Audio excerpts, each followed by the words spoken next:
अस्सलाम वालेकुम। मैं रोज़ मोहम्मद मरी आराम न्यूज़ की तरफ से आपकी खिदमत में पेश हाजिर हूँ। वीलॉग तो हम कुछ और के करने वाले थे।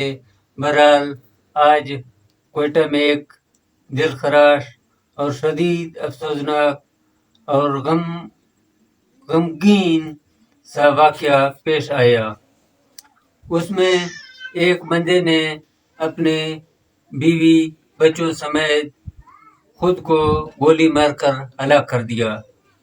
क्वेटा रेलवे स्टेशन के करीब बरूरी रूट पर वादत कॉलोनी है, जहाँ पर सरकारी मुलाजमीन के क्वार्टर हैं। वो उसी क्वार्टर में रहता था, तो उसने अपने आप को और बच्चों को गोलियां मारकर हलाक कर दिया। तो उसने एक वीडियो चंद दिन पहले बनाकर एक बाअसर बंदे को दे दिया। वो वीडियो के अंदर वो रो रो कर कह रहा था कि मैंने अपने बच्चों को बड़े प्यार से और बड़े लाड से पाला है। मुझे दो बंदे जो सेक्रेटरीट के हैं वो मुझे ब्लैकमेल कर रहे हैं। तो वहाँ कुछ साफ़ी भी गए हुए थे उस टाइम। वो साफ़ी वो ज़र खरीद वाले साफ़ी थे। कोई कह रहा था कि ये नशे में था, कोई कह रहा था कि ये ज़हनी मरीज़ है, कोई कहता था कि भाई ज़हनी मरीज़ है, तू इसका डॉक्टर है जो इसका इलाज करने आता था, अभी तुमको पता है कि ये ज़हनी मरीज़ है। बहरहाल वो सेक्रेटरीट का भी मुलाजिम था, और ये मुलाजिम जब रिटायर होते हैं तो कुछ बाअसर मुलाजिम अपने क्वार्टर को अपने पास रखते हैं, न तो बाकियों को खाली करवा के दूसरे मुलाजिम आ जाते हैं। तो इनको ये जो ब्लैकमेलिंग करने वाले दो बंदों का नाम लिया हुआ था, वजीर आला सरफराज बुगटी हमेशा ये कहता रहता था कि मैं मजलूमों का साथ हूँ, तो मजलूम ये हैं, इनका साथ दो तब हम मानेंगे वाकई आप बलूचिस्तान के वजीर आला के लायक हो।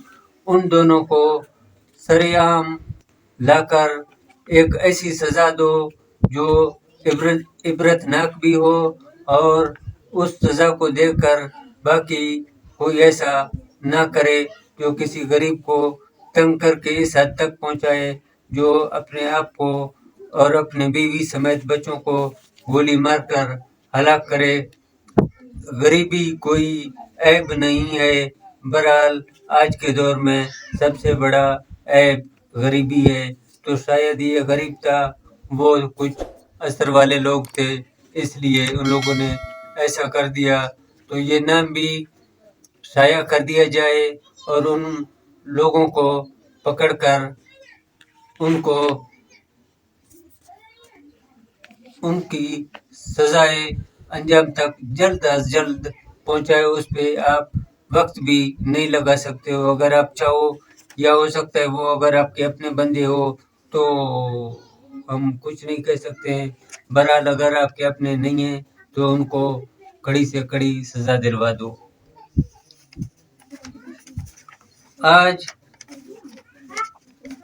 पूरी दुनिया में बल्कि पूरे पाकिस्तान में, पूरे बलूचिस्तान में हर जगह पे एक ही सवाल उठा रहे हैं कि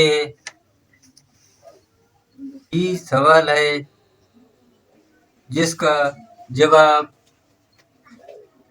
कौन देगा, कब देगा, कैसे देगा, लेकिन मैं कुछ देर बाद उसका जवाब भी आपको दूंगा। बहरहाल कोई की लड़की पहाड़ों का रुख क्यों करेगी? कोई डॉक्टर, कोई स्टूडेंट, कोई एक्सटिवेट अपनी मामूल की जिंदगी को छोड़कर मुज़ाहमत का रास्ता क्यों अख्तियार करेगी? क्या बलोच पैदाइशी दहशतगर्द है, या बलोच की ख़वातीन पैदाइशी तौर पर दहशतगर्द हैं, या फिर इनको जानबूझकर कुछ बाअसर लोग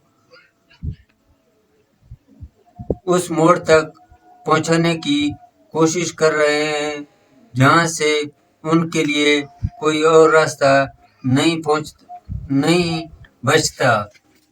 इसका जवाब किसके पास होगा या इसका जवाब कौन देगा, वो लोग जानते होंगे जिन लोगों ने इनको पहाड़ों तक पहुंचाया है। बहरहाल इसका जवाब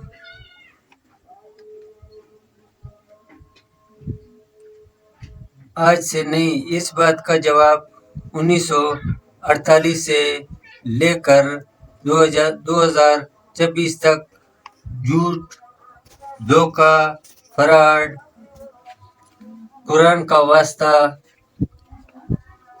गलत इल्जामात के अलावा और कुछ भी नहीं दिया किसी ने। जिसके मुंह में आ गया, जो हुकूमत में रहा, उसने वही बात कह दिया जो ऊपर वालों ने उनसे कहा होगा कि यूं कह लो तो ये बात यूं हो जाएगा। बलूच ख़वातीन मज़म्मत का रास्ता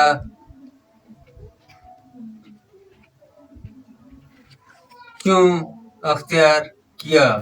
पाकिस्तान में बलूचिस्तान की तारीख 1948 से शुरू होती है।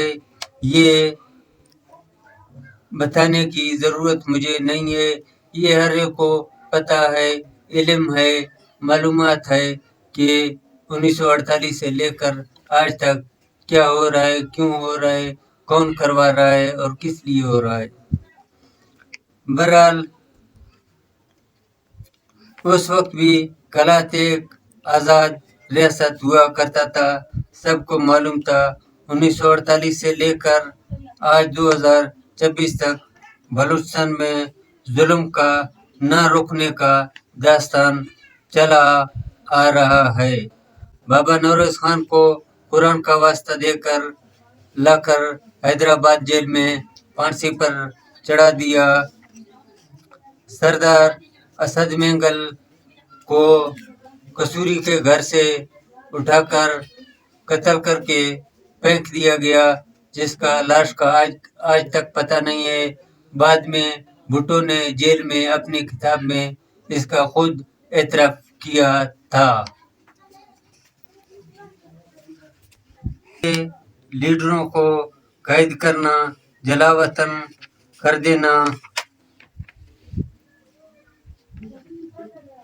खाली ताबूत को सामने रखकर नमाज जनाजा अदा करना, यानी कि नवाब अकबर बुगटी का जो किया था, यूं भी करते हैं बलूचिस्तान में।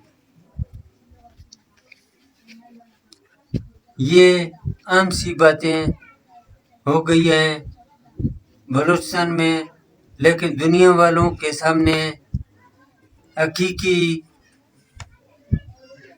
मुंतखब हुकूमत गिराना 1948 से लेकर 2026 तक के आने वाले नस्लों ने देखा है।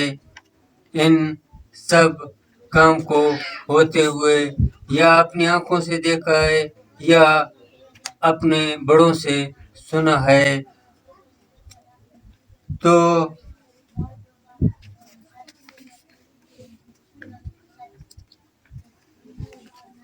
मादनियात, कोयला, गैस, ये तो छोटे मोटे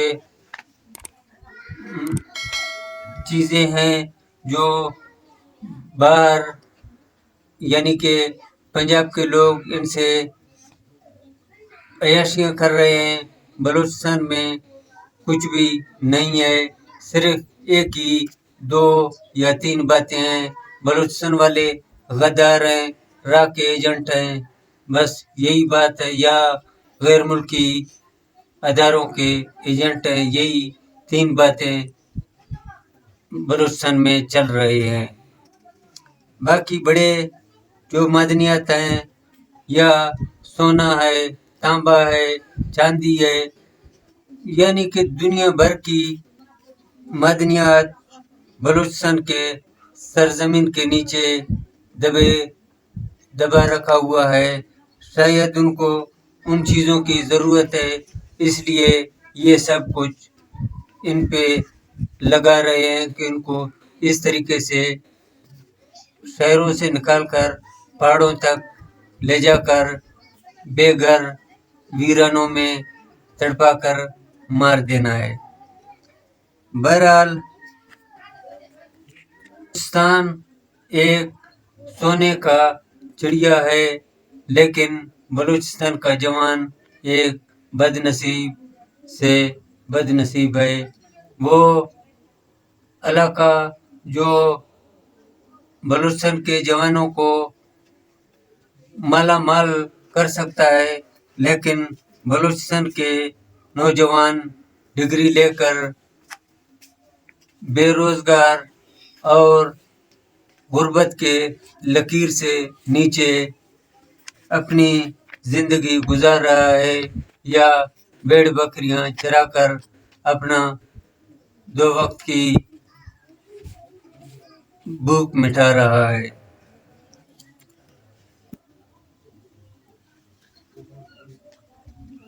मगर इन सब चीज़ों का फ़ायदा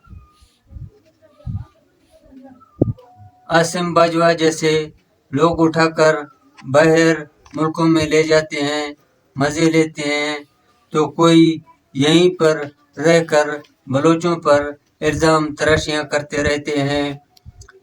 जब जब किसी बलोच ने अपने हक की आवाज़ उठाई तो बाहर वाले से पहले बलोच के अपने ही अंदर के गद्दारों ने उनके गोलियों की रुख मोड़कर बलोचों के सीनों पर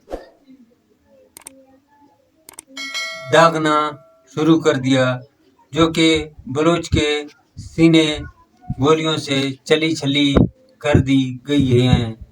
ये सिर्फ चंद वक्त की हुकूमत के लिए या चंद रुपयों के एवज में ये काम ये लोग करवाते हैं। अगर नाम तो मैं बहरहाल आज नहीं लूँगा, लेकिन पता है कि कौन है और कौन कौन करवा रहे हैं।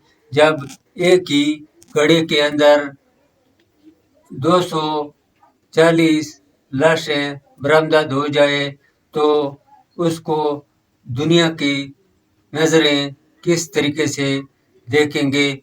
दुनिया वाले तो कहते हैं कि बलूचिस्तान वाले दहशतगर्द हैं, ये करते हैं, वो करते हैं, फलाना करते हैं, लेकिन उनको ये क्यों नहीं दिखाई देता है जो एक ही कड़े में दुनिया में किसी भी जगह पर ऐसा कभी हुआ। सिर्फ जनरल डायर ने वो के साथ ऐसा किया, उनको जिंदा जला दिया, लेकिन उसके बाद कोई ऐसा वाकया पेश नहीं आया।